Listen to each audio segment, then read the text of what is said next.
If you're looking to take the current SAT, there are a few things that you really need to know. The first is that your last chance to do it is going to be on January 23rd of 2016. So the clock is ticking. What this really means is one of two things. Either, if you only have a few adjustments to make and you know that this is the right test for you, you should launch right in, start studying, and take it as soon as you can. But if you need more time and if you're not really even used to the test prep process, you really want to think about the ACT or about the new SAT.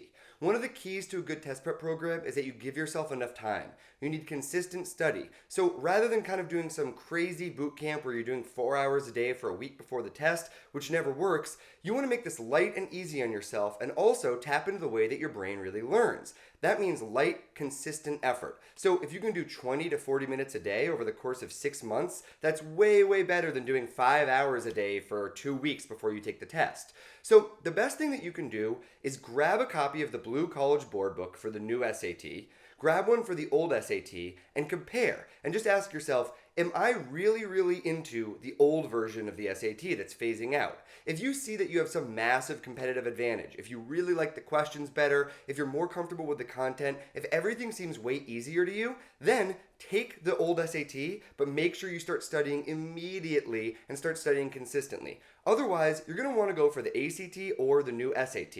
The thing is that for most students, the new SAT and the ACT are probably going to be a lot easier because both of them are based on timing and on material. If you know your stuff, if you know the grammar rules and if you know the equations and if you know all the math facts you need, then all you need is a little bit of strategy combined with a bunch of practice and you're going to do well. The old SAT, the one that's phasing out in January, is full of a lot of crazy strategy. So a few students do really well. They really like logical reasoning puzzles. They really like that kind of material. And if you're one of those people, then you're going to do really well on this test, but you want to find out as soon as you can. So again, grab the ACT official book, grab the old SAT College Board book, take a look at both exams, and if you see that you have a huge preference for the current version of the SAT, you're going to want to start studying right away. The ship is sort of sailing. If you're a senior, then that means that you really can't even take the old SAT because your applications are going to be due before you can take it, right? So only if you're a junior, sophomore, or freshman should you even be considering it at this point. Otherwise, you want to take a look at the new SAT or at the ACT. But if you happen to be one of the students who love strategy, you love solving puzzles, you look at these exams, you realize that the old SAT is probably in your wheelhouse and you don't really like the ACT, you don't like the new SAT as much, then get started immediately because it's your last chance and you have to dive in and make use of every imaginable day before the deadline